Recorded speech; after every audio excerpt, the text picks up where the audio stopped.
नमस्कार साथियों, कक्षा 6 इतिहास अध्याय तीसरा भोजन संग्रह से उत्पादन तक, इसके बारे में आज अपन चर्चा करेंगे।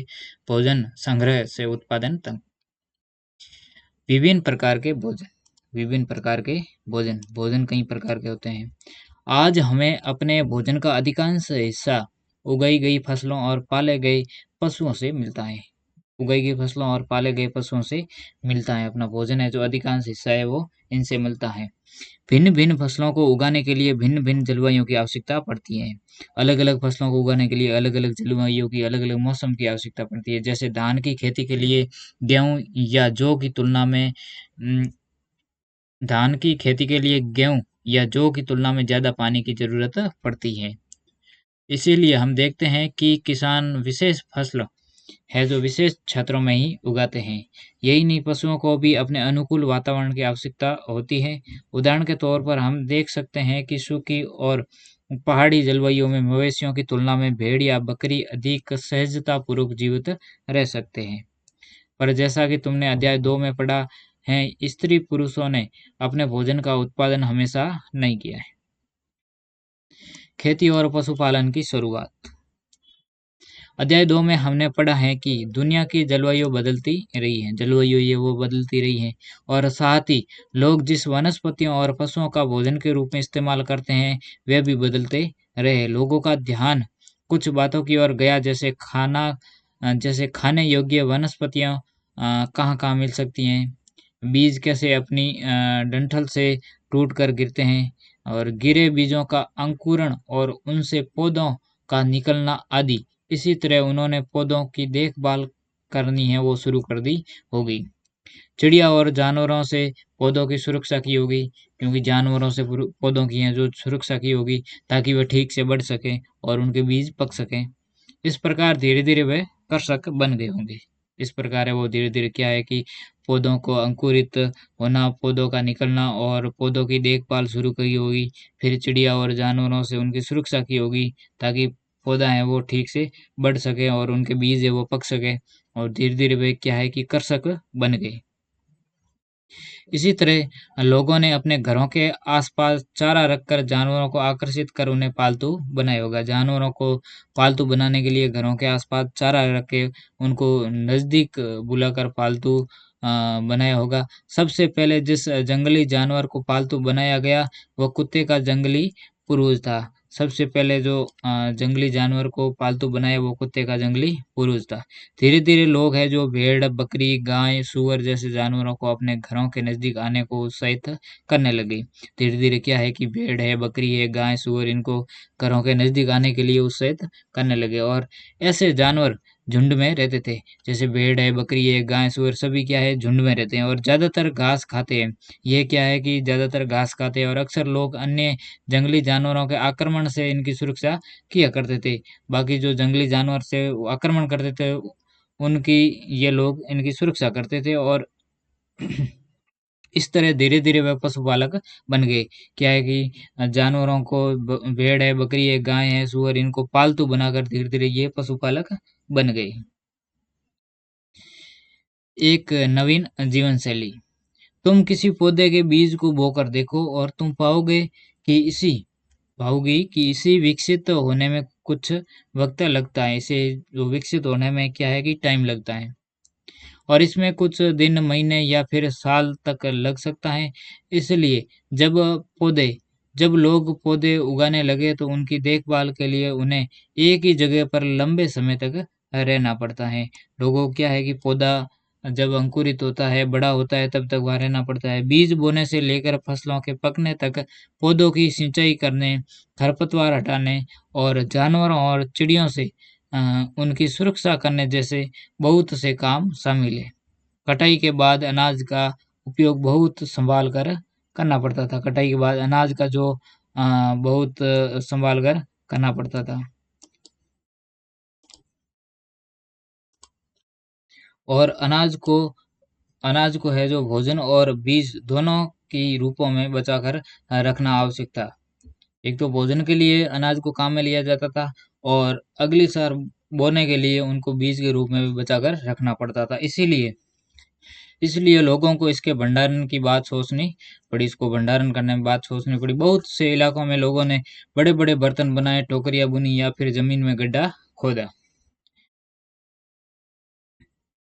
ये देखते हैं बचने की प्रक्रिया। लोगों द्वारा पौधे उगाने और जानवरों की देखभाल करने को बचने की प्रक्रिया का नाम दिया गया है। अपनाए गए थे पौधे तथा जानवर अक्सर जंगली पौधों तथा जानवरों से भिन्न होते हैं। इनकी वजह यह है कि बचने की प्रक्रिया की दिशा में अपनाए गए पौधों या जानवरों का लोग चयन करते हैं। उदाहरण के तौर पर लोग उन्हें पौधों तथा जानवरों का चयन करते हैं जिनके बीमार होने की संभावना है वो कम हो। यही नहीं, लोग उन्हीं पौधों को चुनते हैं जिससे बड़े दाने वाले अनाज पैदा होते हैं। लोग हैं जो उन्हीं जानवरों का जो चयन करते हैं कि वो बीमार कम पड़े, और पौधे होते हैं उनको चुनते हैं जिनके दाने जो अनाज पैदा वो क्या है बड़ा हो, साथ ही जिनकी मजबूत डंठलें अनाज के पके दानों के भार को संभाल सके। ऐसे पौधों के बीजों को संभाल कर रखा जाता है ताकि फिर से उगाने के लिए उनके गुण सुरक्षित रह सके। उन्हीं जानवरों को आगे प्रजनन के लिए चुना जाता है जो आमतौर पर अहिंसक होते हैं। इसलिए हम देखते हैं कि पाले गए जानवर तथा कृषि के लिए अपनाए गए पौधे जंगली जानवरों तथा पौधों से धीरे धीरे भिन्न होते गए। मिसाल के तौर पर जंगली जानवरों की तुलना में पालतू जानवरों के दांत और सींग नहीं हैं जो छोटे होते हैं। बचने की प्रक्रिया पूरी दुनिया में धीरे धीरे चलती रही। ये करीब 12,000 साल पहले शुरू हुई। वास्तव में आज हम जो भोजन करते हैं वह इसी बचने की प्रक्रिया की वजह से है। कृषि के लिए अपनाई गई सबसे प्राचीन फसलों में गेहूं तथा जौ आते हैं। उसी तरह सबसे पहले पालतू बनाए गए जानवरों में कुत्ते के बाद भेड़ बकरी आते हैं। कुत्ते के बाद कौन से आते हैं? भेड़ बकरी आते हैं।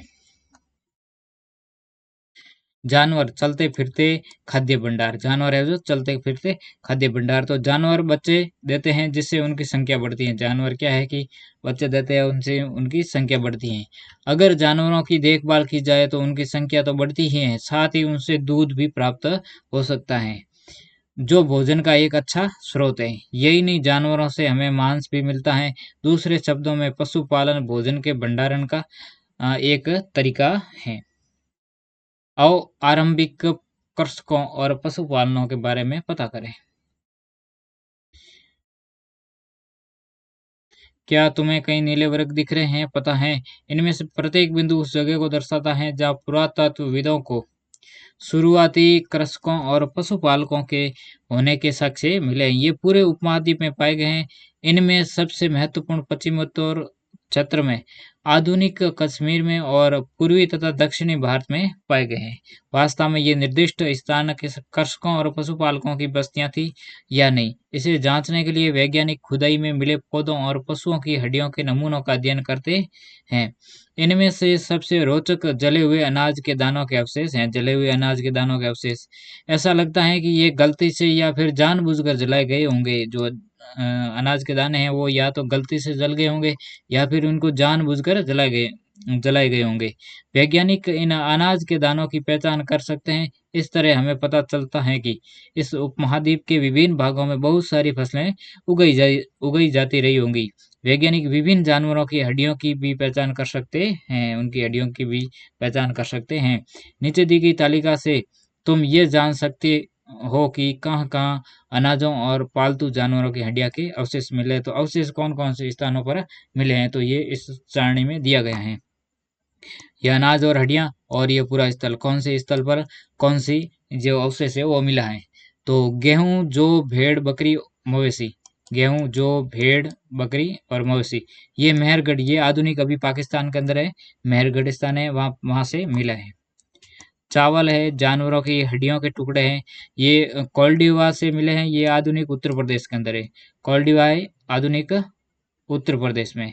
और चावल है, मवेशी, मिट्टी पर खुरों के निशान, ये महागढ़ा, ये आधुनिक उत्तर प्रदेश में वहाँ से मिले हैं अवशेष। गेहूँ और दलहन, इनके अवशेष ये गुफ्रकाल, ये आधुनिक कश्मीर के अंदर है, वहाँ से मिले हैं। गेहूँ और दलहन, कुत्ते, मवेशी, भैंस, भेड़, बकरी, ये बुर्ज़होम, ये आधुनिक अभी जो है कश्मीर के अंदर है, कश्मीर के अंदर वहाँ से मिले हैं बुर्ज़होम। गेहूँ, हरे चने, जौ, भैंस, बैल, इनके जो अवशेष है वो चिरांद, ये बिहार के अंदर है, वहाँ से मिले हैं। ज्वार, बाजरा, मवेशी, भेड़, बकरी, सूअर, ये हल्लूर से मिले हैं। ये है आधुनिक अपने आंध्र प्रदेश में। काला चना है, ज्वार बाजरा है, मवेशी है, भेड़ सूअर, इनके जो अवशेष है ये पय्यमपल्ली, ये आंध्रा के अंदर है, वहाँ से मिले हैं। जिन जगहों पर अनाज तथा हड्डियों के अवशेष मिले हैं ये उनमें से सिर्फ कुछ ही हैं।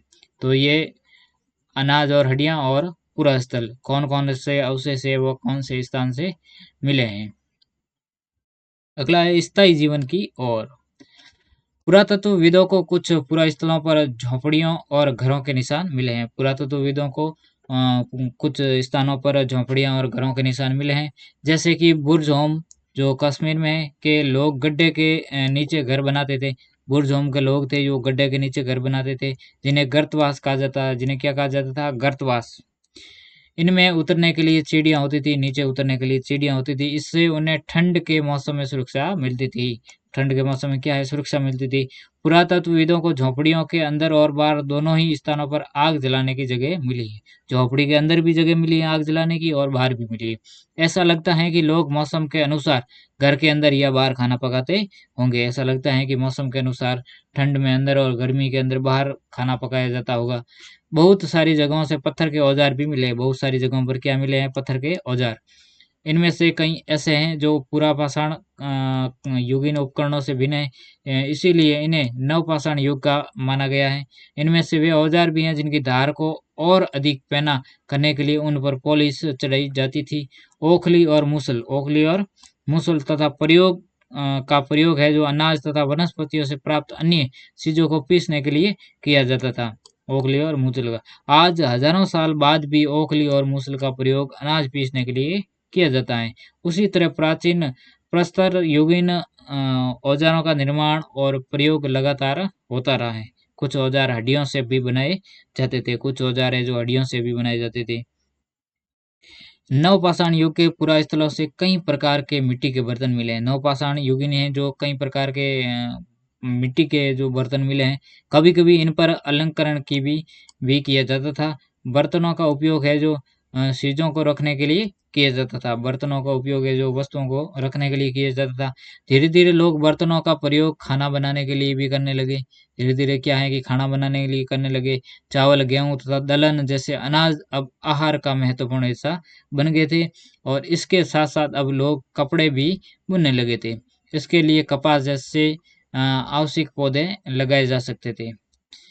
क्या ये परिवर्तन हर जगह एक साथ ही आ गए होंगे? ऐसी बात नहीं है। एक तरफ जहाँ कई जगहों पर स्त्री-पुरुष शिकार और भोजन संग्रह करने का काम करते रहे थे, वहीं अन्य लोगों ने हजारों सालों के दरमियान धीरे-धीरे खेती और पशुपालन को अपना लिया। बहुत जगह लोग हैं जो मौसम के मुताबिक बदल-बदल कर अपनी जीविका चलाया करते थे। ये क्या है कि पात्र है। क्या तुम कल्पना कर सकते हो कि इस पात्र में क्या रखा होगा? नवपाषाण युग के कुछ उपकरण हैं ये नवपाषाण युग के उपकरण हैं। आगे देखते हैं अन्य रीति रिवाज। पुरातत्वविद बहुत स्पष्ट रूप से इस बारे में कुछ नहीं कह सकते हैं। विद्वानों ने ऐसे किसानों का अध्ययन किया है। इनमें प्राय कृषक और पशुपालक समूह में रहते हैं जिन्हें जनजाति कहते हैं। विद्वानों ने पाया है कि ये लोग कुछ ऐसे रीति रिवाजों को मानते हैं जो संभवतः पहले से ही प्रचलित रहे हैं। जो पहले से क्या रहे हैं? प्रचलित रहे हैं। सूक्ष्म सूक्ष्म निरीक्षण। मेहरगढ़ में जीवन मृत्यु। मेहरगढ़ में क्या है? जीवन मृत्यु। मेहरगढ़ कहाँ है? पाकिस्तान के अंदर। मेहरगढ़ ये ईरान जाने वाले सबसे महत्वपूर्ण रास्ते बोलन दर्रे के पास एक हरा भरा समतल स्थान है। कौन से दर्रे के पास? बोलन दर्रा। कौन से रास्ते पर? ईरान जाने के रास्ते पर। मेहरगढ़ संभवत वह स्थान है जहाँ के स्त्री पुरुषों ने इस इलाके में सबसे पहले जौ गेहूं उगाना और भेड़ बकरी पालना सीखा है। तो मेहरगढ़ वह स्थान है जहाँ सबसे पहले स्त्री पुरुषों ने क्या है कि जौ गेहूं उगाना और भेड़ बकरी पालना सीखा है। यहाँ खुदाई में सबसे पहले के स्तरों में पुरातत्वविदों को विभिन्न प्रकार के जानवरों की हड्डियां मिली है। यहाँ खुदाई के अंदर पहले स्तर में क्या मिली है? जानवरों की हड्डियां मिली है। इनमें हिरण तथा सूअर जैसे जंगली जानवरों की हड्डियां भी शामिल है। हड्डियों के अंदर सूअर है, जंगली जानवर है, हिरण है, इनकी मिली है। इसके बाद के स्तरों से भेड़ और बकरियों की हड्डियां ज्यादा मिली है। जो इसके बाद का स्तर था वहां से भेड़ और बकरियों की हड्डियां ज्यादा मिली। इसके ऊपर ज्यादातर मवेशियों की हड्डियां मिली है। इससे ऐसा लगता है कि ये लोग मवेशियों को पालते लगे थे। मेहरगढ़ में इसके अलावा चौकोर तथा आयताकार घरों के अवशेष भी मिले। मेहरगढ़ में और क्या मिला है? आ, आ, आयताकार और चौकोर घर मिले। इस प्रत्येक घर में 4 या उससे ज्यादा कमरे मिले। प्रत्येक घर में क्या मिले हैं? 4 या उससे ज्यादा कमरे मिले हैं, जिनमें से कुछ संभवतः भंडारण के काम आते होंगे। ये जो कमरे मिले हैं, ये भंडारण के लिए उपयोग में लिए जाते होंगे। मृत्यु के बाद सामान्यतः मृतक के सगे संबंधी इनके प्रति सम्मान जताते थे। मृत्यु के बाद जो मृतक के सगे संबंधी थे वो उनके प्रति सम्मान जताते थे। लोगों की आस्था है कि मृत्यु के बाद भी जीवन होता है। यहाँ के लोगों की आस्था थी कि मृत्यु के बाद भी जीवन होता है। इसीलिए कब्रों में मृतक के साथ कुछ सामान भी रखे जाते थे। जो उसको मृतक को दफनाया जाता था, उस कब्र के अंदर उसके साथ में सामान भी रखे जाते थे। मेहरगढ़ में ऐसी कई कब्रें मिली। मेहरगढ़ के अंदर ऐसी कई कब्रें मिली हैं। एक कब्र में एक मृतक के साथ एक बकरी को भी दफनाया गया है। मृतक के साथ में एक बकरी को भी दफनाया गया है। संभवतः इसे परलोक में मृतक के खाने के लिए रखा होगा। मतलब परलोक के अंदर मृतक के खाने के लिए साथ में दफनाया होगा। ये मेहरगढ़ के घर हैं। मेहरगढ़ के घर का चित्र है और मेहरगढ़ की कब्र का चित्र है ये। अगला है दाऊदली हैंडिंग। दाऊदली यह पूरा स्थल चीन और म्यांमार की ओर जाने वाले रास्ते में ब्रह्मपुत्र की घाटी की एक पहाड़ी पर है। कौन से रास्ते पर? चीन और म्यांमार की जाने वाले रास्ते में ब्रह्मपुत्र की घाटी की एक पहाड़ी पर है। ब्रह्मपुत्र की घाटी की एक पहाड़ी पर है और यहाँ खरल और मूसल जैसे पत्थरों के उपकरण मिले हैं। कौन कौन से? खरल और मूसल जैसे पत्थरों के उपकरण मिले हैं। इससे पता चलता है कि यहाँ लोग भोजन के लिए अनाज उगाते थे। साथ ही यहाँ से जेडाइट पत्थर भी मिला है। कौन सा? जेडाइट। और संभवतः ये पत्थर चीन से आया होगा। संभवतः ये पत्थर है जो चीन से आया होगा। इसके अतिरिक्त इस पुरा स्थल से काष्ठाश्म यानी अति प्राचीन लकड़ी जो सख्त होकर पत्थर बन गई। इतनी प्राचीन लकड़ी है जो सख्त होकर कठोर होकर क्या बन गई? पत्थर बन गई। के औजार और बर्तन भी मिले हैं। औजार और बर्तन भी मिले। तो अपना ये तीसरा अध्याय यहाँ समाप्त होता है। मिलते हैं अगले अध्याय में। धन्यवाद।